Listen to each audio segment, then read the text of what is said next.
सातत्याने सुरू असलेल्या मुसळधार पावसामुळे पुणे मुंबई एक्सप्रेसवेवरील मिसिंग लिंकवरच्या टनेल 2च्या समोरच दरड कोसळली। या दुर्घटनेमुळे मिसिंग लिंकचा काही भाग कोसळला।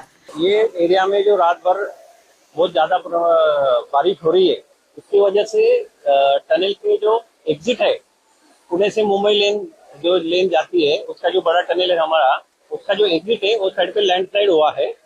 तो लैंडस्लाइड की वजह से ये लेन अभी बंद कर दिया गया है। बाकी कनेक्टिंग लिंक का हमारा पूरा लेन इंटैक्ट और सेफ है।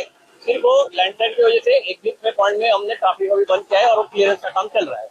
सुरक्षेच्या कारणास्तव काही काळ मुंबई पुणे दोन्ही बाजूंनी जाणारी वाहतूक थांबवण्यात आली होती। 6 जुलैला प्रवाशांनी मुंबई पुणे दरम्यानचा प्रवास टाळावा किंवा पुढे ढकलावा असं आवाहन MSRDC कडनं करण्यात आलंय।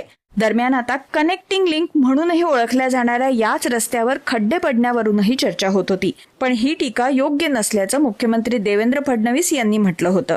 कनेक्टिंग लिंकवर जिथे कनेक्टर आहे तिथे 2 त्या ठिकाणी खड्डे आहेत, पण पूर्ण कनेक्टिंग लिंकवर खड्डे पडले आहेत वगैरे हे योग्य नाहीये। मुळामध्ये काही लोकांना याच्यातच आनंद आहे, पण हरकत नाही, निंदकाचे घर असावे शेजारी, त्यामुळे निश्चितपणे त्या संदर्भात योग्य काळजी MSRDC घेईल।